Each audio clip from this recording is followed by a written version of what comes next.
ಮಧ್ಯ ಕರ್ನಾಟಕದ ಪ್ರಸಿದ್ಧ ಧಾರ್ಮಿಕ ಕ್ಷೇತ್ರ ನಾಯಕನಹಟ್ಟಿ ನಾಡಿನಾದ್ಯಂತ ಪ್ರಸಿದ್ಧಿಯನ್ನ ಪಡೆದಿದೆ.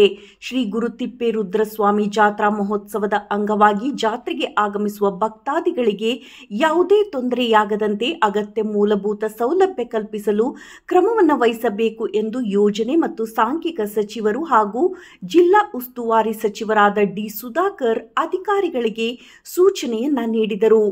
ನಾಯಕನಹಟ್ಟಿ ಗ್ರಾಮದ ಶ್ರೀ ಗುರು ತಿಪ್ಪೇರುದ್ರಸ್ವಾಮಿ ದೇವಸ್ಥಾನದ ಆವರಣದಲ್ಲಿ ಸೋಮವಾರ ಹಮ್ಮಿಕೊಂಡಿದ್ದ 2025ನೇ ಸಾಲಿನ ಜಾತ್ರೆಯ ಪೂರ್ವಭಾವಿ ಸಿದ್ಧತಾ ಸಭೆಯಲ್ಲಿ ಅವರು ಮಾತನಾಡಿದರು.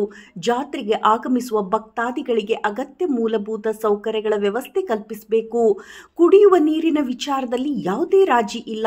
ಒಂದು ವಾರದ ಒಳಗೆ 5 ಕೊಳವೆ ಬಾವಿಗಳನ್ನು ಕೊರೆಯಿಸಿ ಸಮರ್ಪಕವಾಗಿ ಕುಡಿಯುವ ನೀರು ಪೂರೈಕೆಯಾಗುವಂತೆ ನೋಡಿಕೊಳ್ಳಬೇಕು.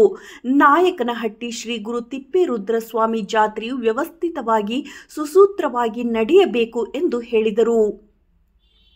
ಶ್ರೀ ಗುರು ತಿಪ್ಪೇರುದ್ರಸ್ವಾಮಿ ಜಾತ್ರಾ ಮಹೋತ್ಸವವು 2025ರ ಮಾರ್ಚ್ 9ರಿಂದ ಮಾರ್ಚ್ 24ರವರೆಗೆ ನಡೆಯಲಿದ್ದು, ದೊಡ್ಡ ರಥೋತ್ಸವವು ಮಾರ್ಚ್ 16ರಂದು ಭಾನುವಾರ ನಿಗದಿಯಾಗಿದೆ. ಜಾತ್ರಾ ಮಹೋತ್ಸವಕ್ಕೆ ಆಗಮಿಸುವ ಭಕ್ತಾದಿಗಳಿಗೆ ಮೂಲಭೂತ ಸೌಲಭ್ಯಗಳ ಕೊರತೆ ಎದುರಾಗಬಾರದು. ಕುಡಿಯುವ ನೀರು, ರಸ್ತೆ, ಆರೋಗ್ಯ, ನೈರ್ಮಲ್ಯ ಸೇರಿದಂತೆ ಯಾವುದೇ ರೀತಿಯ ತೊಂದರೆಯಾಗದಂತೆ ಕಾರ್ಯನಿರ್ವಹಿಸಬೇಕು ಎಂದು ಅಧಿಕಾರಿಗಳಿಗೆ ಕಟ್ಟುನಿಟ್ಟಿನ ಸೂಚನೆಯನ್ನ ನೀಡಿದರು. ಜಿಲ್ಲಾಧಿಕಾರಿ ಟಿ ವೆಂಕಟೇಶ್ ಮಾತನಾಡಿ, ನಾಯಕನಹಟ್ಟಿ ಜಾತ್ರಾ ಮಹೋತ್ಸವಕ್ಕೆ ಸುಮಾರು 3 ಲಕ್ಷಕ್ಕೂ ಹೆಚ್ಚು ಜನರು ಆಗಮಿಸುವಂತಹ ನಿರೀಕ್ಷೆ ಇದೆ. ಜಾತ್ರೆಯಲ್ಲಿ ಅಚ್ಚುಕಟ್ಟಾಗಿ ನಿರ್ವಹಣೆ ಮಾಡಲು ಉಪ ಸಮಿತಿಗಳನ್ನು ರಚನೆ ಮಾಡಲಾಗುವುದು. ಕಳೆದ ವರ್ಷ ಸಣ್ಣ ಪುಟ್ಟ ನ್ಯೂನತೆಗಳನ್ನು ಈ ಬಾರಿ ಸರಿಪಡಿಸಿಕೊಂಡು ಜಾತ್ರೆಗೆ ಸಿದ್ಧತೆ ಮಾಡಿಕೊಳ್ಳಬೇಕಾಗಿದೆ ಎಂದು ತಿಳಿಸಿದ ಅವರು, ಕುಡಿಯುವ ನೀರು, ಆರೋಗ್ಯ, ನೈರ್ಮಲ್ಯ, ಸಾರಿಗೆ ವ್ಯವಸ್ಥೆ ಸೇರಿದಂತೆ ಮೂಲ ಸೌಕರ್ಯ ಕಲ್ಪಿಸುವ ನಿಟ್ಟಿನಲ್ಲಿ ಅಧಿಕಾರಿಗಳ ತಂಡ ರಚನೆ ಮಾಡಲಾಗುವುದು ಎಂದು ಹೇಳಿದರು. ಕುಡಿಯುವ ನೀರಿಗೆ ಯಾವುದೇ ಸಮಸ್ಯೆಯಾಗದಂತೆ ವ್ಯವಸ್ಥೆ ಮಾಡಿಕೊಳ್ಳಬೇಕು ಎಂದು ಅಧಿಕಾರಿಗಳಿಗೆ ಸೂಚನೆಯನ್ನ ನೀಡಿದರು. ಜಿಲ್ಲಾ ಆರೋಗ್ಯ ಅಧಿಕಾರಿಗಳ ನೇತೃತ್ವದಲ್ಲಿ ಆರೋಗ್ಯ ನೈರ್ಮಲೀಕರಣ ಸಮಿತಿ ರಚನೆ ಮಾಡಿ ಜಾತ್ರೆಯಲ್ಲಿ ತಾತ್ಕಾಲಿಕ ಆರೋಗ್ಯ ಕೇಂದ್ರಗಳ ಸ್ಥಾಪನೆ, ಆಂಬ್ಯುಲೆನ್ಸ್, ಔಷಧೋಪಚಾರದ ವ್ಯವಸ್ಥೆ ಸೇರಿದಂತೆ ಸಾರ್ವಜನಿಕರ ಆರೋಗ್ಯ ಕಾಪಾಡಲು ತಾತ್ಕಾಲಿಕವಾಗಿ ವೈದ್ಯ ಸಿಬ್ಬಂದಿಯನ್ನು ನಿಯೋಜನೆ ಮಾಡಬೇಕು ಎಂದು ಜಿಲ್ಲಾ ಆರೋಗ್ಯ ಮತ್ತು ಕುಟುಂಬ ಕಲ್ಯಾಣ ಅಧಿಕಾರಿಗಳಿಗೆ ಸೂಚನೆಯನ್ನ ನೀಡಿದರು. ಜಾತ್ರೆಗೆ ವಿವಿಧ ಜಿಲ್ಲೆ, ತಾಲೂಕುಗಳಿಂದಲೂ ಭಕ್ತಾದಿಗಳು ನಾಯಕನಹಟ್ಟಿಗೆ ಬರುವುದರಿಂದ ಕೆಎಸ್ಆರ್ಟಿಸಿ ವತಿಯಿಂದ ವಿಶೇಷ ಬಸ್ ಸೌಲಭ್ಯ ಒದಗಿಸಬೇಕು. ಬಸ್ ತಂಗುದಾಣ ಹಾಗೂ ವಾಹನಗಳ ಪಾರ್ಕಿಂಗ್ ವ್ಯವಸ್ಥೆ ಸಮರ್ಪಕವಾಗಿರಲು ಈಗಿನಿಂದಲೇ ಸಿದ್ಧತೆಯನ್ನ ಕೈಗೊಳ್ಳಬೇಕು ಎಂದು ಸೂಚನೆಯನ್ನ ನೀಡಿದರು.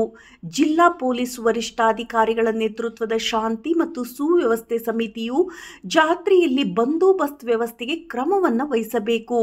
ಜಿಲ್ಲೆಯ ಹಾಗೂ ಹೊರ ಜಿಲ್ಲೆಗಳಿಂದ ಪೊಲೀಸ್ ಅಧಿಕಾರಿಗಳು ಹಾಗೂ ಸಿಬ್ಬಂದಿಯನ್ನು ನಿಯೋಜನೆ ಮಾಡುವ ಮೂಲಕ ಬಂದೋಬಸ್ತ್ಗೆ ಅಗತ್ಯ ಕ್ರಮ ವಹಿಸಬೇಕು ಎಂದು ತಿಳಿಸಿದರು. ಜಾತ್ರೆಗೆ ಆಗಮಿಸುವ ಭಕ್ತಾದಿಗಳಿಗೆ, ಸಾರ್ವಜನಿಕರಿಗೆ ತೊಂದರೆಯಾಗದಂತೆ ಬಸ್ ಸೌಲಭ್ಯ ಕಲ್ಪಿಸಬೇಕು. ವಿದ್ಯುತ್ ಸಮಸ್ಯೆ ಹಾಗೂ ವಿದ್ಯುತ್ ಅವಘಡಗಳು ಆಗದಂತೆ ಬೆಸ್ಕಾಂ ಅಧಿಕಾರಿಗಳು ಕ್ರಮವನ್ನು ವಹಿಸಬೇಕು. ಜಾನುವಾರುಗಳ ರಕ್ಷಣೆ ಹಾಗೂ ಜಾತ್ರೆಯಲ್ಲಿ ಪ್ರಾಣಿ ಬಲಿ ನಿಷೇಧಿಸಿದ್ದು, ಈ ಕುರಿತು ಪಶು ಸಂಗೋಪನೆ ಅಧಿಕಾರಿಗಳು ಸೂಕ್ತ ಕ್ರಮವನ್ನು ಕೈಗೊಳ್ಳಬೇಕೆಂದು ತಿಳಿಸಿದ ಅವರು, ಜಾತ್ರಾ ಮಹೋತ್ಸವದ ಪೂರ್ವ ಸಿದ್ಧತೆಗಳು ಜಾತ್ರೆ ಆರಂಭವಾಗುವ 15 ದಿನಗಳ ಒಳಗೆ ಜಾತ್ರೆ ಎಲ್ಲ ಮೂಲಭೂತ ಸೌಕರ್ಯಗಳ ಸಿದ್ಧತೆ ವ್ಯವಸ್ಥೆ ಮುಕ್ತಾಯವಾಗಬೇಕು. ಕೇವಲ ಜಾತ್ರೆಗೆ ಮಾತ್ರ ಸೀಮಿತವಾಗದೆ ಶಾಶ್ವತ ಹಾಗೂ ಗುಣಮಟ್ಟದ ಕಾಮಗಾರಿಗೆ ಒತ್ತು ನೀಡಬೇಕು ಎಂದು ಅಧಿಕಾರಿಗಳಿಗೆ ಸೂಚನೆಯನ್ನ ನೀಡಿದರು. ಕರ ವಸೂಲಿಗೆ ಸಮಿತಿ ರಚನೆ. ಕಳೆದ ಬಾರಿ ತೀವ್ರ ಬರ ಪರಿಸ್ಥಿತಿ ಇದ್ದ ಕಾರಣ ಜಾತ್ರೆ ಸಂದರ್ಭದಲ್ಲಿ ಕರ ವಸೂಲಿ ಮಾಡದಂತೆ ನಿರ್ಣಯವನ್ನ ಕೈಗೊಳ್ಳಲಾಗಿತ್ತು. ಈ ಬಾರಿಯ ಜಾತ್ರಾ ಮಹೋತ್ಸವದ ಅಂಗವಾಗಿ ಜಾತ್ರೆಯಲ್ಲಿ ಕರ ವಸೂಲಿಗೆ ಸಂಬಂಧಿಸಿದಂತೆ ನಿರ್ಣಯ ಕೈಗೊಳ್ಳಲು ಸಮಿತಿ ರಚನೆ ಮಾಡಿ, ಸಮಿತಿ ನೀಡುವ ವರದಿಯ ಆಧಾರದಲ್ಲಿ ಕರ ವಸೂಲಿಗೆ ದರ ನಿಗದಿಪಡಿಸಿ ಕ್ರಮ ವಹಿಸಲಾಗುವುದು ಎಂದು ಜಿಲ್ಲಾಧಿಕಾರಿ ಟಿ ವೆಂಕಟೇಶ್ ತಿಳಿಸಿದರು. ಅಕ್ರಮವಾಗಿ ಬೇರೆ ಯಾರಾದರೂ ಕಂದಾಯ ವಸೂಲಿ ಮಾಡಲು ಬಂದರೆ ನಿರ್ದಾಕ್ಷಿಣ್ಯ ಕ್ರಮವನ್ನು ಕೈಗೊಳ್ಳಲಾಗುವುದು ಎಂದು ಎಚ್ಚರಿಕೆಯನ್ನ ನೀಡಿದರು. ಮೊಳಕಾಲ್ಮೂರು ಶಾಸಕ ಎನ್.ವೈ. ಗೋಪಾಲಕೃಷ್ಣ ಮಾತನಾಡಿ, ನಾಯಕನಹಟ್ಟಿ ಜಾತ್ರಾ ಮಹೋತ್ಸವಕ್ಕೆ ಶಾಸಕರ ಅನುದಾನದಿಂದ 10 ಲಕ್ಷ ರೂಪಾಯಿ ಅನುದಾನ ನೀಡಲಾಗುವುದು. ಚಳ್ಳಕೆರೆ ಶಾಸಕ ಟಿ. ರಘುಮೂರ್ತಿ ಮಾತನಾಡಿ, ಜಾತ್ರಾ ಮಹೋತ್ಸವದ ಅಂಗವಾಗಿ ನಾಯಕನಹಟ್ಟಿಗೆ ಸಂಪರ್ಕ ಕಲ್ಪಿಸುವ ಎಲ್ಲಾ ರಸ್ತೆಗಳ ಗುಂಡಿ ಮುಚ್ಚಿಸಿ ರಸ್ತೆ ದುರಸ್ತಿಗೆ ಕ್ರಮವಹಿಸಬೇಕು ಎಂದು ಅಧಿಕಾರಿಗಳಿಗೆ ಸೂಚನೆ ನೀಡಿದರು. ಬಯಲು ಸೀಮೆ ಪ್ರದೇಶಾಭಿವೃದ್ಧಿ ಮಂಡಳಿಯ ಚಳ್ಳಕೆರೆ ಕ್ಷೇತ್ರದ ಅನುದಾನದಲ್ಲಿ 10 ಲಕ್ಷ ರೂಪಾಯಿಯನ್ನು ನೀಡಲಾಗಿದೆ. ನಾಯಕನಹಟ್ಟಿ ಜಾತ್ರೆಗೆ ನೀಡಲಾಗುವುದು ಎಂದು ಶಾಸಕ ಟಿ. ರಘುಮೂರ್ತಿ ತಿಳಿಸಿದರು. ಕರ್ನಾಟಕ ದ್ರಾಕ್ಷಾರಸ ಮಂಡಳಿ ಅಧ್ಯಕ್ಷ ಡಾಕ್ಟರ್ ಬಿ. ಯೋಗೇಶ್ ಬಾಬು ಮಾತನಾಡಿ, ಜಾತ್ರೆಗೆ ಆಗಮಿಸುವ ಭಕ್ತಾದಿಗಳಿಗೆ ಮೂಲಭೂತ ಸೌಕರ್ಯಗಳ ಕೊರತೆ ಎದುರಾಗದಂತೆ ಸ್ನಾನಗೃಹ, ಕೂದಲು ತೆಗೆಸುವಿಕೆ ಸ್ಥಳದಲ್ಲಿ ಸ್ವಚ್ಛತೆಗೆ ಸೂಕ್ತ ವ್ಯವಸ್ಥೆ ಕಲ್ಪಿಸಬೇಕು ಎಂದು ಹೇಳಿದರು. ಜಿಲ್ಲಾ ಪೊಲೀಸ್ ವರಿಷ್ಠಾಧಿಕಾರಿ ರಂಜಿತ್ ಕುಮಾರ್ ಭಂಡಾರು ಮಾತನಾಡಿ, ಜಾತ್ರೆಗಳಲ್ಲಿ ಸರಗಳ್ಳತನ ಸಾಮಾನ್ಯವಾಗಿದ್ದು, ಜಾತ್ರಾ ಮಹೋತ್ಸವದ ಅಂಗವಾಗಿ ತಾತ್ಕಾಲಿಕವಾಗಿ ಸಿಸಿಟಿವಿ ಕ್ಯಾಮೆರಾ ವ್ಯವಸ್ಥೆ ಬದಲಾಗಿ ಶಾಶ್ವತವಾಗಿ ಸಿಸಿಟಿವಿ ಕ್ಯಾಮೆರಾ ವ್ಯವಸ್ಥೆ ಕಲ್ಪಿಸುವುದು ಉತ್ತಮ ಎಂದು ಸಲಹೆಯನ್ನ ನೀಡಿದರು.